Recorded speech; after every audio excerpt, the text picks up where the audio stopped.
beaucoup.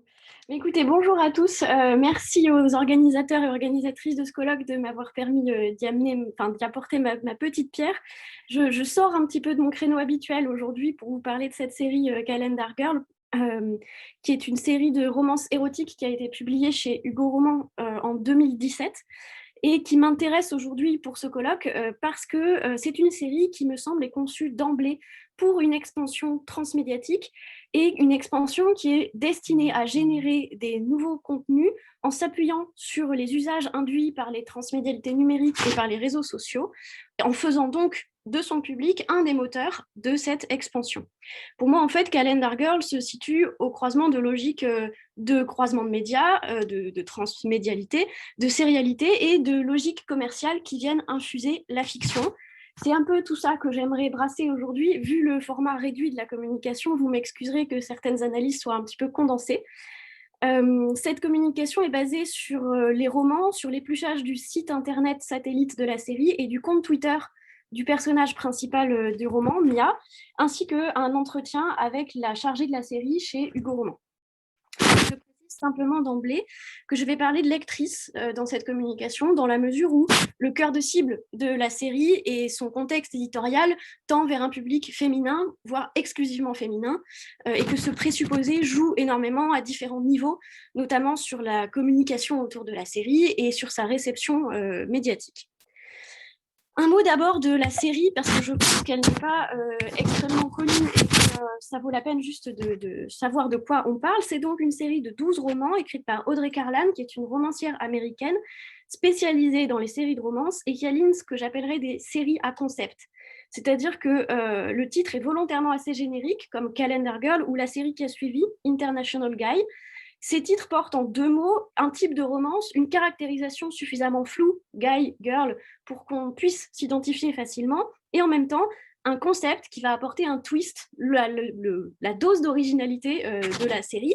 International Guy voyage de grande métropole en grande métropole, et Calendar Girl, elle, égrène les mois du calendrier dans une publication orchestrée sur mesure, selon ce qui est le slogan de la série, 12 mois, 12 hommes, 12 villes. La périodisation affichée dans le titre a donc, vous le voyez, une double logique éditoriale et narrative. Un mot du pitch de la série, Mia, l'héroïne, se trouve subitement responsable de la dette de son père qui doit 1 million de dollars à un escroc. Et dans l'obligation de rassembler cet argent, elle décide de se faire escorte de luxe. Bon, on ne va pas parler du degré de vraisemblance de speech de base, hein, c'est pas le sujet. Mais donc, elle enchaîne des contrats d'un mois, ce qui explique le slogan de la série, et qui annonce d'emblée un contrat de lecture on ne peut plus sériel. La même situation est déclinée géographiquement comme diégétiquement et démultiplie l'intrigue habituelle de la romance. La promesse de produire successivement 12 personnages masculins au lieu d'un ou deux implique celle parallèle de produire autant de sous-intrigues, de types et stéréotypes, tous rassemblés sous le même chapeau d'une intrigue matricielle. Et comme vous le voyez, hein, les couvertures portent d'emblée de façon ostensible le caractère sériel et périodique qui est déjà dans le titre. Mia, la fille calendrier, va voir ses aventures réparties sur 12 mois, correspondant chacun à un volume de 160 pages, dont le seul titre est le nom du mois. Et cette répartition chronologique se double d'une répartition géographique et narrative, puisqu'à chaque mois de l'année correspond donc une nouvelle ville des États-Unis et un nouveau protagoniste masculin. La démultiplication des péripéties atteint volontairement cette douzaine symbolique pour s'aligner le plus étroitement possible sur le rythme mensuel des aventures et de la publication, puisque la publication s'aligne donc sur ce rythme, du moins en France, créant l'occasion de campagnes de publicité renouvelées durant toute l'année 2017 et en instaurant d'emblée donc un rendez-vous ponctuel renouant avec la tradition du roman feuilleton à une autre échelle temporelle et textuelle. Cette périodicité de la publication est présentée partout dans la communication autour de la série comme une originalité novatrice de la série qui viendrait ainsi bouleverser les habitudes de publication comme de lecture. Je ne m'attarde pas sur la citation, mais voici une petite transcription de la rubrique culture de BFM TV qui parle de cette série et qui mentionne cette mensualisation comme un concept. Il y aurait d'autres choses à commenter, hein, puisqu'on a aussi la catégorisation genrée et axiologique du lectorat, etc., en passant par l'argument du livre bon marché. Mais c'est cette affirmation d'innovation sur la mensualisation qui était intéressante aussi.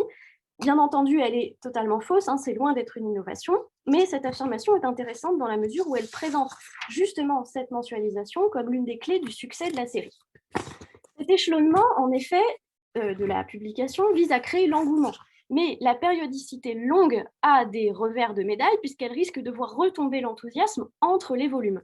Des supports supplémentaires sont alors créés à la fois pour servir de support à la publication des romans et pour prolonger l'expérience romanesque, pour remplir au maximum les intervalles de vide entre les romans et occuper le plus possible le paysage des lectrices. Calendar Girl s'adresse à ce qu'on considère comme un public de midinette, c'est-à-dire un public qui n'est pas conçu comme un public lecteur, mais comme un public occasionnel à la consommation ciblée. Le rythme de lecture de ce public est donc perçu et présenté dans une dynamique contradictoire à double tranchant. Les lectrices lisent lentement, car ce ne seraient pas de grandes lectrices, mais elles sont dans une démarche de dévoration et lisent d'une traite. Il y aurait donc un temps de vide à occuper chaque mois. La publication de la série s'accompagne de tout un appareil médiatique, qui est le fond de la communication que je vous présente aujourd'hui. Même si, je tiens à le dire en passant, il y aurait beaucoup de choses à dire sur le contenu de la série elle-même, notamment sur sa prétention à un discours féministe. Mais aujourd'hui, c'est vraiment sur le dispositif communicationnel, médiatique et marketing dont je voudrais parler. Car donc cette série, je l'annonçais, est conçue pour s'exporter sur d'autres médias et fonctionner en synergie avec eux. Et je voudrais me concentrer sur deux éléments principaux de ce dispositif, le site internet satellite et le compte Twitter. Concernant le site internet, celui-ci, donc première extension de la série, a pour but de combler le temps d'attente et d'amorcer un certain brouillage de la frontière entre fiction et réalité. Vous en avez ici la reproduction de la page d'accueil. Je fais quelques remarques très rapides. D'abord sur la double figure tutélaire qui est dans le bandeau tout en haut de Gossip Girl et de Pretty Woman, qui vise à la fois à cibler et à ratisser large en vantant les mérites d'une telle hybridation qui promet du coup de dépasser ces modèles. L'auto-qualification de série phénomène est la deuxième remarque que je fais rapidement.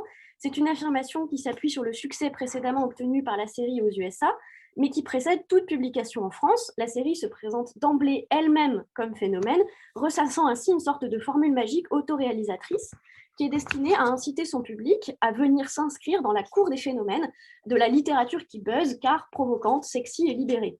Et le bandeau que vous voyez en dessous, que j'ai reproduit en plus gros, est un compteur qui affiche la progression du roman. On y trouve l'objectif en dollars, accompagné de cette légende « Où en est-elle ?» Aujourd'hui, le compteur est évidemment bloqué à 1 million puisque la série est terminée, mais au cours de l'année 2017, il était modifié au fur et à mesure de la publication, chaque début de mois étant l'occasion de mettre le compteur à jour et de débloquer de nouveaux contenus. Ce compteur nous donne un premier indice sur la manière dont le site est utilisé pour combler certains vides de la fiction.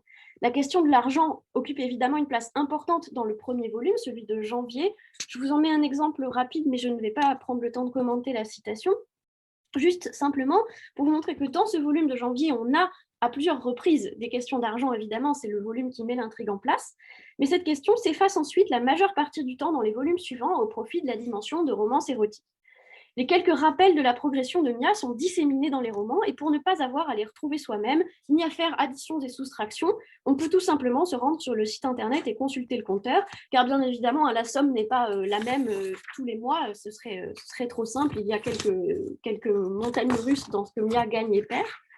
Et donc, le compteur tient à jour toutes ces différentes opérations pour que la lectrice puisse à chaque instant consulter la progression du personnage. Et ce compteur est évidemment aussi, en termes de discours méta et éditorial, un moyen de renforcer le suspense, de rappeler l'enjeu général de l'intrigue, au-delà des intrigues romantiques mensuelles. En plus du compteur, dans le même esprit, vous avez une carte des États-Unis sur laquelle la localisation de Mia change chaque mois, toujours dans cette idée de suivre au plus près le déroulement de l'intrigue et de savoir à tout moment où elle se trouve, le présent ici qui est utilisé ayant toute son importance, puisqu'il suggère une première fois un brouillage de la réalité et de la fiction. Le site propose un certain nombre d'autres contenus bonus que je vais rapidement mentionner, tous reliés à l'un des volumes de la série et qui deviennent donc débloquables chaque mois. Vous avez en vrac un résumé du volume avec des liens d'achat évidemment et un trailer vidéo, une ou deux citations du volume, une interview vidéo de l'autrice Audrey Carlan, la présentation du Calendar Boy du mois, le panorama Google Maps du mois et selon les mois un certain nombre d'autres contenus bonus, notamment un certain nombre de contenus en collaboration avec des youtubeuses comme ici donc la tenue du mois de janvier.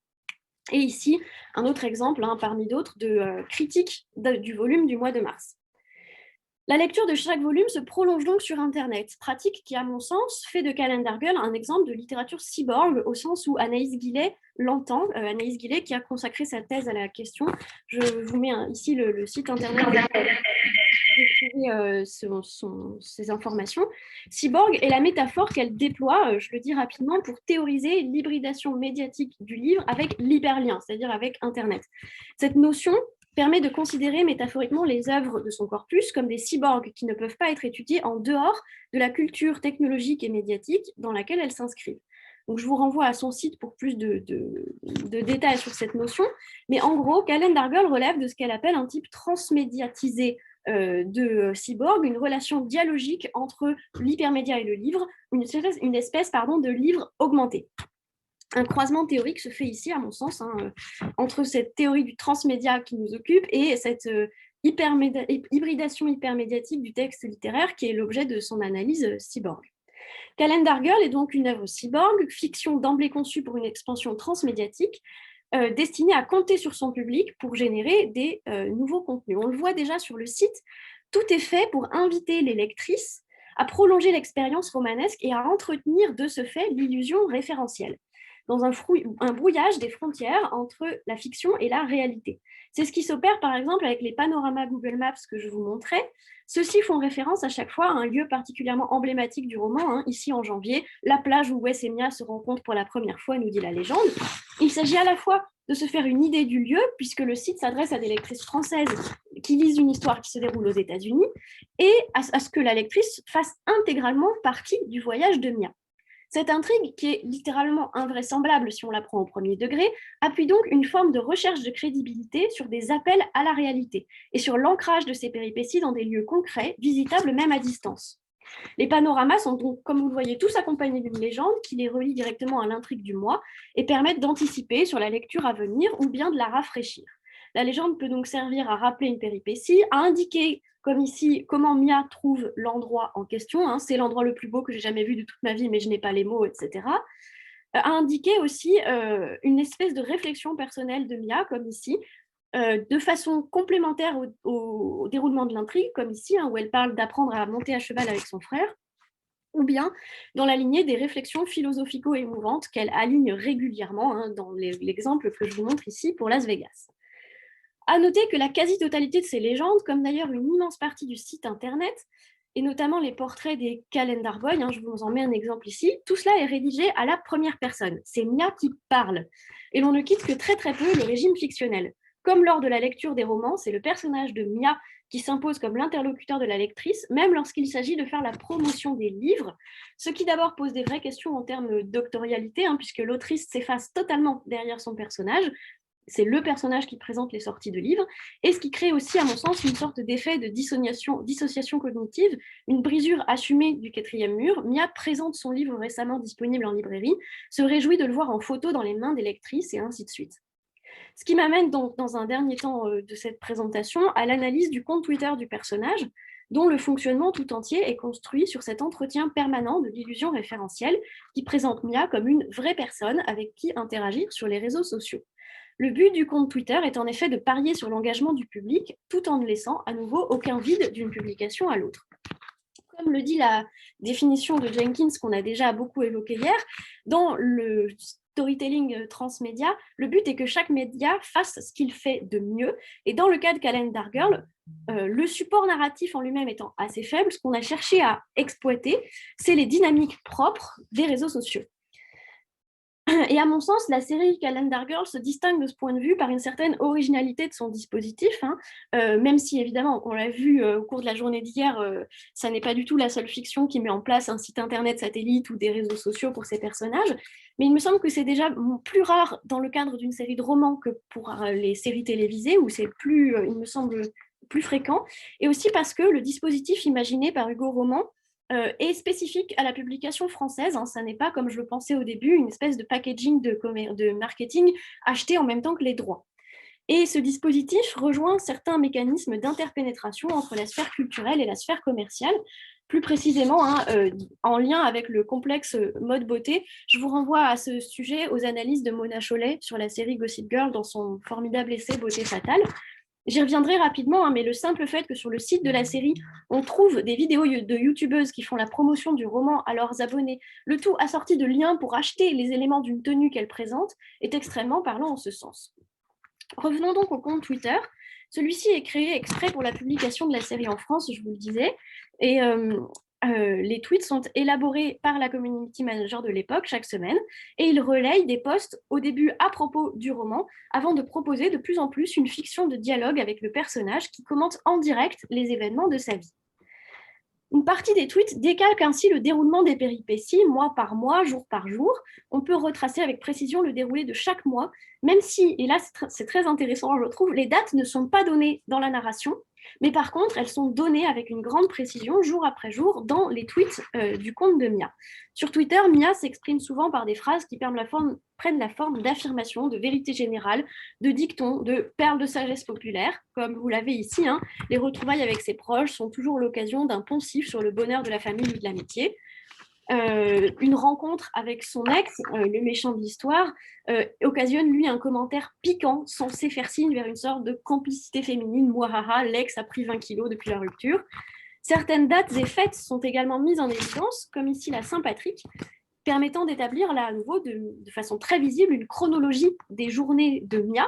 La Saint-Patrick est l'occasion de 2 tweets qui viennent mimer une péripétie de plusieurs pages. La première où elle s'habille, hein, c'est le premier paragraphe, et la deuxième où elle voit la rivière teinte en verte.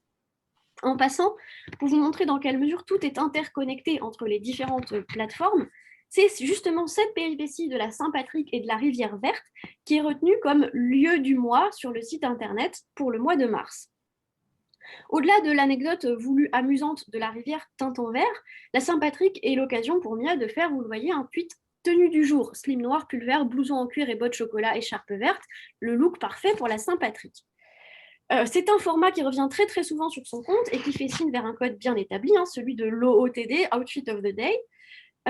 Petite remarque en passant, j'ai peu parlé jusqu'ici de l'idéologie véhiculée par la série et par les différents supports sur lesquels elle s'exporte, qui se présente comme une série féministe et audacieuse parce qu'elle ose présenter un personnage de femme sexy et indépendante qui livre ses propres combats, assume sa sexualité et ainsi de suite. Cette façade n'est en fait qu'un vernis très fragile, le personnage de Mia est terrifiant de misogynie intégrée, et ses rapports amoureux et érotiques sont l'expression de fantasmes sexistes.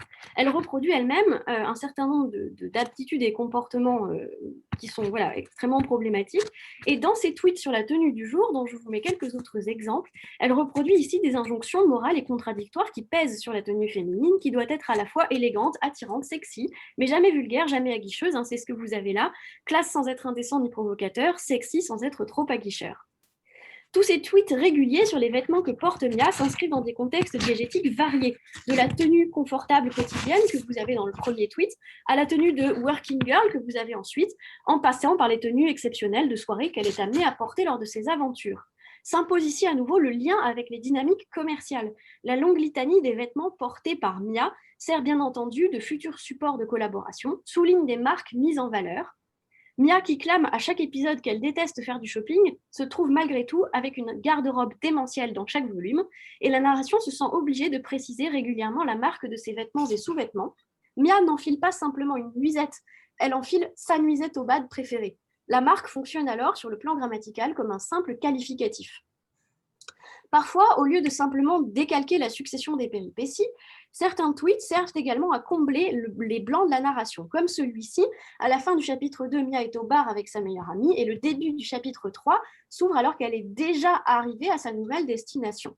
Le tweet que vous avez ici, « Aujourd'hui j'embarque pour Chicago », correspond à un moment qui est absent de la diégèse du roman et en comble donc le blanc de plusieurs jours qui s'est glissé entre les 2 chapitres. Tout se passe un peu comme si le moindre moment de blanc dans la narration était insoutenable et devait donc être comblé sur l'un ou l'autre des médias mis à contribution. Pour les lectrices rapides à se procurer le livre et à le lire, les tweets quotidiens, puisqu'il y en a minima 1 par jour, sont un rappel permanent de la série et offrent une sorte de deuxième passage à travers l'histoire. Pour les moins rapides, ils permettent de commencer à entrer dans l'intrigue sans rien en dévoiler de crucial. Lorsque Mia vit une péripétie qui la rend heureuse, elle va tweeter « Le bonheur c'est beau », sans jamais expliciter ce qui la rend heureuse et justifie ce tweet. On peut donc naviguer sur le compte Twitter quotidiennement sans crainte de spoil. Et je voudrais, pour finir, puisqu'il me reste tout à fait peu de temps, aborder dans un tout dernier temps une dernière spécificité de ce compte Twitter et des dynamiques qu'il permet. Je n'ai pas le temps de tout aborder, hein, et ma sélection de tweets s'en ressent nécessairement, mais je voudrais parler un instant de la notion d'engagement, qui est très importante. À partir du moment où on cherche à développer un compte sur un réseau social, il faut pousser les followers à s'engager envers le compte et les publications. La plateforme valorise les actions qui relèvent de l'engagement, liker, commenter, partager, tout ce qui consiste en une interaction avec la publication. Le contenu des tweets de Mia est donc très souvent destiné à susciter de l'engagement. Mia pose des questions, sollicite l'avis de ses abonnés, hein. Ici, est-ce que c'est sérieux, n'est-ce pas? Oh, le rêve, non? Ces messages sont la plupart du temps interrogatifs, en lien direct avec l'intrigue. Et ce qui est très intéressant à mon sens, c'est de voir que ça marche. Les gens répondent, interagissent, et bien souvent, ces interactions ont un caractère évident de premier degré. J'aurais adoré voir ça. Il y en aura pour tous les coups, tous les goûts, avec un petit jeu de mots en prime. On est vraiment sur des réponses premier degré. Très souvent, ces recherches d'interaction sont faites sur le mode de l'humour. Dans l'exemple que je vous propose ici, hein, vous aussi, vous utilisez votre soutif comme plante pour votre portable en soirée. Une seule réponse dans toutes les réponses suscitées, celle que je vous ai entourée, haha, j'ai lu ce passage hier soir, j'étais morte de rire, c'est la seule réponse qui se fait sur le mode de la conscience d'avoir lu la péripétie d'un livre. Vous pouvez le voir, Mia répond également aux réponses de ses abonnés, hein, sur un ton enjoué que vous avez donc ici, hein, dans la première capture. Ça renforce l'illusion de discuter avec quelqu'un dont on connaît la vie. Résultat des courses, les abonnés de Mia lui souhaitent son anniversaire, la réconfortent lorsqu'elle dit être triste. C'est assez frappant, notamment sur ces derniers tweets, hein, de constater le premier degré d'engagement de certaines réponses. Aujourd'hui, j'ai le cœur en miettes, on lui répond, que se passe-t-il? Un tweet qui témoigne, il me semble visiblement, d'une incompréhension assez totale de la situation. En fait, si l'on veut savoir ce qu'il se passe, il faut lire le livre, mais pour ça, il faut d'abord avoir conscience de s'adresser à un personnage de fiction. Visiblement, la stratégie de brouillage entre réalité et fiction a porté ses fruits, au moins temporairement, et je vous épargne les nombreux exemples qu'on pourrait encore ajouter à cette liste, hein. Les gens réagissent à la description de ses tenues en lui disant qu'elle est magnifique, l'aident à choisir entre bottes et bottines, etc. Cela vaut également pour des interactions parfois plus critiques, comme dans ce tout dernier exemple, où Mia est littéralement comparée à d'autres filles réelles qui font le même métier qu'elle, ce qui est évidemment une éviction totale du fait qu'il s'agit d'une fiction et qui plus est d'une espèce de conte de fées irréaliste. Et cela ne va pas, heureusement, sans une certaine forme de prise de distance. Et je termine sur ce tweet que je trouve intéressant, parce que ce n'est pas un tweet de Mia à la base, mais un message qu'elle a partagé et auquel elle a répondu. Et le premier message, il n'y a que sur Twitter que tu peux être ami avec l'héroïne de ton livre, témoigne bien d'une certaine conscience de la situation et de son caractère incongru et drôle. Autant la réponse qui suit, elle, sur l'idée d'échanger avec son personnage de fiction favori, hein, voilà, tout ça brasse cette idée-là. Et ce qui est intéressant ici, je trouve, c'est que ce compte Twitter n'est pas créé après coup, ni créé par des fans, mais bien par l'éditeur en amont, dans le but d'un usage finalement assez restreint, presque à usage unique. Le dernier tweet du compte de Mia sert à annoncer la série suivante, International Guy, et elle n'a absolument rien tweeté depuis. Et ce Twitter s'intègre dans une structure destinée à promouvoir le roman, à en faire parler le plus possible et à alimenter un an durant, sur la base de la périodicité générée par l'intrigue elle-même, des interactions quotidiennes avec des lectrices, tout en étendant l'univers de la série sur les réseaux sociaux et sur Internet, permettant un degré d'implication émotionnelle assez fort de la part des lectrices. Merci beaucoup de votre attention. Je suis navrée d'avoir dépassé un petit peu. Merci beaucoup, Luce. Le dépassement n'était pas énorme, hein. J'ai essayé. Il y a aucun souci. Donc voilà, donc on a environ 7 minutes pour discuter un petit peu. Il y a une première réaction sur le chat. Donc, Luce, je ne sais pas si je vais lire la réaction. Je la vois effectivement sur le présupposé féminin, c'est ça? Oui, c'est ça. Alors en fait, pour moi, ça n'est pas du tout du mot girl dans le titre que je tire l'idée d'un présupposé féminin. C'est simplement la nature même de l'œuvre, hein. C'est une, comment dire, c'est une fiction de romance érotique dont absolument tout dans le dispositif communicationnel et marketing indique que ça s'adresse à un public féminin. D'abord parce que c'est, comment dire, c'est le gros stéréotype de cette catégorie de romans, c'est que ce sont des romans qui sont censés s'adresser à des femmes qui elles-mêmes sont censées lire ça de manière prioritaire, hein, ce qui est évidemment, je veux dire, pas du tout le reflet de la réalité nécessairement, mais c'est une réalité marketing et communicationnelle. qui s'inscrit également dans, voilà, dans tous les supports de communication, ne serait-ce que dans le choix, par exemple, du rose abondamment utilisé dans tous les supports de communication de la série. Merci. Est-ce qu'il y a d'autres questions, d'autres réactions en cours du temps, hein? Merci beaucoup en tout cas pour vos retours dans le chat. Je suis heureuse que que ça vous ait parlé. Annick? Oui, merci de cette communication très intéressante. Je voulais savoir si vous aviez des données concernant le succès commercial de l'éditeur français et qu'en est-il? Est-ce que il y aurait par exemple une saison prévue dans quelque temps ou pas? Est-ce que vous avez pu avoir des données? Merci. Je suis ravie que vous me posiez la question parce que ça me permet d'évoquer des éléments que j'avais préparés à l'origine et puis qui étaient beaucoup trop, voilà, ça déborderait de beaucoup trop si j'avais pris le temps de les réduire dans la communication elle-même. Concernant la possibilité d'une autre expansion encore, par exemple en série, pendant l'année de publication, il a été annoncé sur le compte Twitter de Mia que les droits avaient été achetés par une chaîne américaine pour une série. Je crois que c'était la chaîne OCS, mais je ne suis plus totalement certaine. En revanche, on sait bien qu'entre le fait d'acheter les droits et le fait d'aller effectivement jusqu'à la production de la série, il y a parfois tout un monde. Donc les droits ont été achetés, je pense parce que lors de la publication, il y a vraiment eu un gros succès. Et ce qui est intéressant, c'est que d'après ce que m'a dit l'attachée de la série que j'ai contactée, la série s'est même mieux vendue en France qu'aux États-Unis. Elle m'expliquait que tout ce dispositif en ligne qui a donc été créé exprès pour la publication en France résultait de la volonté du groupe Hugo Roman d'avoir une communication qu'elle qualifiait elle-même d'agressive sur tous les supports et que pour eux, cette stratégie s'était avérée payante puisque en France, Calendar Girl s'est vendu à plus d'1,5 million d'exemplaires, tout volume et tout support confondu, ce qui est quand même pas mal du tout pour une série de romances érotiques quand même relativement confidentielles. Voilà. Mais ils ont vraiment été très loin dans les stratégies de communication puisqu'il y avait des grandes affiches dans le métro, il y avait des tags sur les trottoirs. Enfin, voilà. Moi, j'habite pas une rue très passante, mais il y avait des tags sur mon trottoir.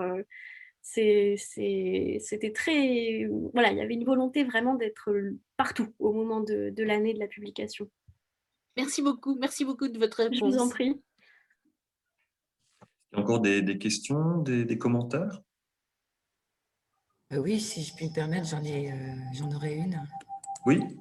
Merci beaucoup, Luce, pour votre présentation. C'était très bien détaillé. Alors, j'ai une question, mais plusieurs. Je suis un petit peu étonnée de la référence d'Anaïs Guillet concernant le terme cyborg, parce que moi, tout de suite, je pense à Dora Hathaway, le manifeste, et je ne vois pas bien le lien. Alors, ça, c'est ma première question.